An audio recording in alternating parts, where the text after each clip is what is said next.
Tori Shaw with your 2 p.m. update on Hurricane Sandy. We're going to be continually doing on-air 15-minute updates and then updating this YouTube video every hour and every 2 hours. So we're going to be alerting you and updating you on Hurricane Sandy, and this is the latest information that we have right now. This is our Storm Track 12 live Doppler. We're already seeing some very light rain moving into Craven County, Pamlico County. We're also seeing very light rain in Jones County and Onslow County. But you notice we're seeing areas of yellow. These are some of the bands. You remember last year during Hurricane Irene, we kept mentioning bands of rain. That's when if you are going to be sitting inside and you think to yourself, my, the rain is really coming down. That's when you know that you're going to be in one of these bands. And as we continue to track Sandy, look at that. We're just getting the tip of the iceberg. If you look all the way down just to the east of the central part of Florida, you see the rain extending all the way south. It's just moving away from the Bahamas right now.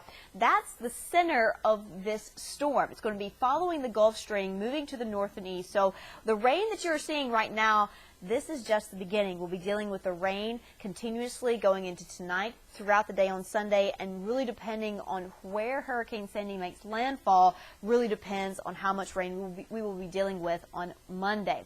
Now, as we get a closer look at this storm, we're going to tilt the view just a little bit where we are in Eastern North Carolina. Like I said, this is just the beginning as we're getting the northern portions of these rain bands.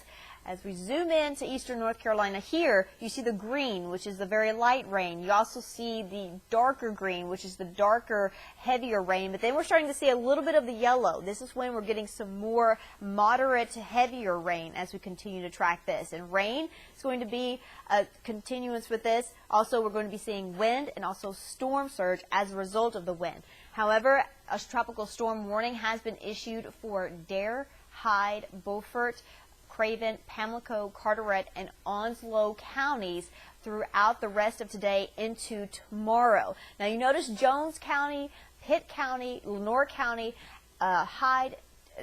Terrell, and Washington counties, they are not in a tropical storm warning. Those areas do not meet the criteria for a tropical storm warning. Also, we have tropical storm warning in effect for the Albemarle Sound and also the Pamlico Sound, extending through Outer Banks, Hyde, and Dare counties into the open waters just to the past. You see the darker or more pink color that's way off to the west. Those are the more hurricane warnings. But we are not dealing with hurricane warnings here in Eastern North Carolina. We're going to be only dealing with tropical storm warning, and that continues through the weekend. Winds are already starting to pick up. We're getting these northeasterly winds, 20 miles per hour in New Bern, 25 in Havelock. You can really see that this storm is going to be moving from the south to the north because you see the stronger winds in our southern counties in Onslow and in Carteret County.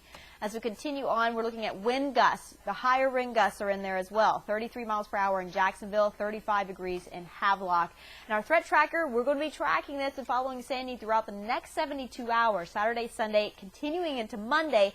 Now, our threat tracker is really going to depend on Monday how far north Sandy makes landfall. So we could be changing Monday to more of a moderate threat, but we'll continue to keep it as a high threat for today. Now, this is the hurricane trackers that go out and they assess the storm.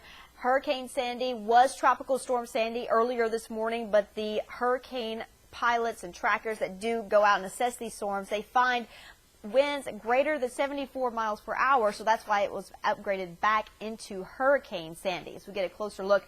Now, these hurricane hunters, they make what's called a five-pointed star. You see it'll go to the east and it'll cut back to the north and west, and they will drop these radiosondes into the storm, and it picks up all the data needed that we can alert you to. Now, the track here, we have a tropical storm. Sandy increases to a Category 1. As soon as it hits those cooler waters, it decreases into a tropical depression and then makes landfall in the northeast. Now, once again, depending on where or how far north that tropical storm Sandy makes landfall, that's when we will see whether or not what we can expect for your Monday. Thank you for clicking on the Storm Track 12 weather webcast. I'm Storm Track 12 meteorologist Tori Shaw.